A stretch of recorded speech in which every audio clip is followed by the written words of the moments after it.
अस्सलामु अलैकुम वरहमतुल्लाहि वबरकातुहू। दोस्तों, मैं उम्मीद करता हूँ आप खैर व आफियत से होंगे। मेरी दुआ है अल्लाह तबारक व तआला आपको खुशहाल रखे। बड़ा सुहाना मौसम है, मेरे आका की पैदाइश का महीना है। कहते हैं शायर कि सरकार की आमद का अंदाज निराला है, सरकार की आमद का अंदाज निराला है, मक्के में हुए पैदा दुनिया में उजाला है। और कहते हैं कि ज़ाहिर में तो पाला है आका को हलीमा ने, ज़ाहिर में तो पाला है आका को हलीमा ने, सच ये है हलीमा को सरकार ने पाला है। तो प्यारे मोहतरम, बड़ी खुशी का मकाम है कि हमारे आका दुनिया में तशरीफ़ लाए और दुनिया में तशरीफ़ लाने के बाद में हमारे आका ने हमको बहुत याद किया, हमारी खातिर आंसू बहाए, अल्लाह की बारगाह में रोए गिड़गिड़ाए और हमको याद किया कि परवरदिगार आलम मेरी उम्मत गुनहगार है, सियाकार ख़ताकार है, या अल्लाह हम मेरी उम्मत के गुनाहों को मुआफ़ फरमा। जब जब याद आई है तब तब हमारे आका ने हमारी खातिर आंसू बहाए हैं। इसलिए कहते हैं शायर, अल्लाह क्या जहन्नम अब भी न सर्द होगा, अल्लाह क्या जहन्नम अब भी न सर्द होगा, रो रो के मुस्तफ़ा ने दरिया बहा दिए। मेरे आका ने हमारी खातिर रो रो के दरिया बहा दिए। और एक मरतबा मेरे आका सहाबा इकराम के मजमे में बैठे हुए थे, जिब्रील अलैहिस्सलाम हाजिर हुए। मेरे आका ने पूछा, जिब्रील ये बताओ क्या तुमने हज़रत इब्राहीम अलैहिस्सलाम की उम्मत को जहन्नम में देखा है? तो जिब्रील ने अर्ज़ किया, या रसूल अल्लाह, हाँ मैंने हज़रत इब्राहीम अलैहिस्सलाम की उम्मत को भी जहन्नम में देखा है। मेरे आका ने पूछा, जिब्रील ये बताओ क्या तुमने हज़रत याकूब अलैहिस्सलाम की उम्मत को जहन्नम में देखा है? तो जिब्रील ने अर्ज़ किया, या रसूल अल्लाह, हाँ मैंने याकूब अलैहिस्सलाम की उम्मत को भी जहन्नम में देखा है। मेरे आका ने पूछा, जिब्रील ये बताओ क्या तुमने हज़रत मूसा अलैहिस्सलाम की उम्मत को जहन्नम में देखा है? तो जिब्रील अर्ज़ करते हैं, या रसूल अल्लाह, हाँ मैंने मूसा अलैहिस्सलाम की उम्मत को भी जहन्नम में देखा है। फिर मेरे आका ने पूछा, जिब्रील ये बताओ क्या तुमने मेरी उम्मत को जहन्नम में देखा है? जब ये सुना तो जिब्रील खामोश हो गए कि अगर मैं कह दूं कि या रसूल अल्लाह मैंने आपकी उम्मत को भी जहन्नम में देखा है तो आका गमगीन हो जाएंगे, आका को उम्मत की याद आ जाएगी, आका की आंखों से आंसू जारी हो जाएंगे, उम्मत से बेपनाह मोहब्बत करते हैं। खामोश हो गए जिब्रील। मेरे आका ने फिर पूछ लिया, जिब्रील ये बताओ क्या तुमने मेरी उम्मत को जहन्नम में देखा है? तो जिब्रील ने गर्दन का इशारा करते हुए अर्ज़ की थी, परवरदिगार या रसूल अल्लाह, अर्ज़ की थी, या रसूल अल्लाह मैंने आपकी उम्मत को भी जहन्नम में देखा है। मेरे प्यारे, मेरे आका हमसे इतनी मोहब्बत करते थे और आज भी करते हैं, इतनी मोहब्बत करते थे कि जब ये सुना हज़रत जिब्रील अलैहिस्सलाम की ज़बानी कि हाँ या रसूल अल्लाह मैंने आपकी उम्मत को भी जहन्नम में देखा है, तो आका गमगीन हो गए। आका ने सहाबा के उस मजमे को छोड़ दिया।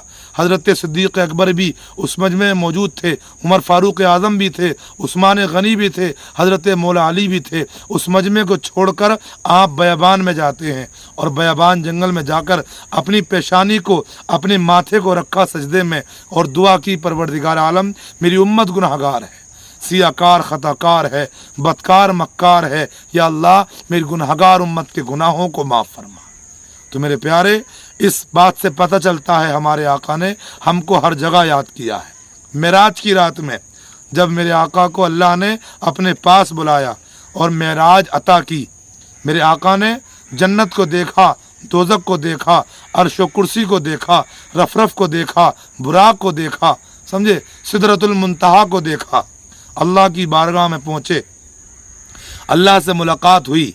सबसे पहले अगर कोई सवाल मेरे आका ने किया था ना अल्लाह की बारगाह में, तो वो ये था, हे अल्लाह मेरी उम्मत गुनहगार है, बड़ी ख़ताकार है, हे अल्लाह परवरदिगार आलम मैं अपनी उम्मत की सिफारिश लेकर तेरी बारगाह में हाजिर हुआ हूँ।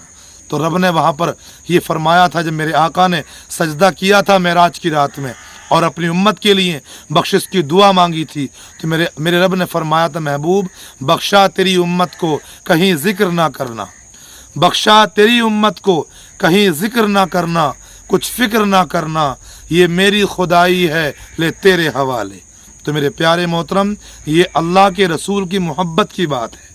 हम गुनहगारों को हर जगह हर वक्त याद किया है हमारे आका ने। जब कल क़यामत का मैदान होगा ना, जब नफसी नफसी का आलम होगा, जब ज़मीन तांबे की होगी, जब सूरज सवानेज़े पर रहकर आग बरसाता होगा, जब कोई किसी का पुरसान हाल ना होगा, तो मेरे प्यारे जब तमाम नबी कह देंगे इज़हबू इला गैरी, किसी और के पास जाओ, उस वक्त मेरे आका कहेंगे अना लहा, आओ आज अगर तुम्हारा कोई साथ देने वाला है तो मैं तुम्हारा साथ देने वाला हूँ। आओ अगर तुम्हें कोई आज जहन्नम से बचाकर जन्नत में दाखिला दिलाने वाला है तो मैं तुम्हें दिलाने वाला हूँ। आओ अगर तुम्हें आज कोई इस क़यामत के पुरफितर आलम से बचा सकता है तो मैं तुम्हें बचा सकता हूँ। मेरे आका हम गुनहगारों को काली कमली में छुपाएंगे और हम गुनहगारों को जन्नत में आला मकाम दिलवाएंगे। तो मेरे प्यारे जब जब याद आई है तब तब आंसू बहाए हैं। जब दुनिया में तशरीफ़ लाए तब हमारे लिए दुआ की। दुनिया में जब याद आई हमारे लिए दुआ की। मेराज की रात में अल्लाह से मिलने के लिए गए तो हमारे लिए दुआ की। और जब क़यामत का मैदान होगा, जब दुनिया परेशान होगी, 50,000 साल का वो दिन होगा, तो उस वक्त भी हमारे लिए मेरे आका दुआ फरमाएंगे। समझे? इसीलिए तो कहते हैं शायर कि बाग़ फिरदौस का उस वक्त नज़ारा होगा, बाग़ फिरदौस का उस वक्त नज़ारा होगा जिस घड़ी प्यारे मोहम्मद का इशारा होगा। हम जैसे गुनहगारों को जो महशर में दिला दें जन्नत, हम जैसे गुनहगारों को जो महशर में दिला दें जन्नत, बस वही आमना बीबी का दुलारा होगा। और धूप से गर्मी महशर में बचाने के लिए, धूप से गर्मी महशर में बचाने के लिए एक मोहम्मद के सिवा कौन हमारा होगा। रोज़े महशर वो जन्नत में चला जाएगा, रोज़े महशर वो जन्नत में चला जाएगा, कमली वाले की निगाहों में जो प्यारा होगा। और जिनके दीदार को हर वक्त तरसती है नज़र, जिनके दीदार को हर वक्त तरसती है नज़र, हश्र में देखना जी भर के नज़ारा होगा, हश्र में देखना जी भर के नज़ारा होगा। रब्बुल आलमीन हम सबको मेरे आका की पैदाइश के मौके पर, उनके पैदाइश के सदक़े में हमारे गुनाहों को माफ़ फरमाए, हमारे दिलों में उनकी सच्ची पक्की मोहब्बत पैदा फरमाए। आमीन। बिजाहिन नबी अमीन सल्लल्लाहु तआला अलैहि वसल्लम। अस्सलामु अलैकुम व रहमतुल्लाहि तआला व बरकातहू।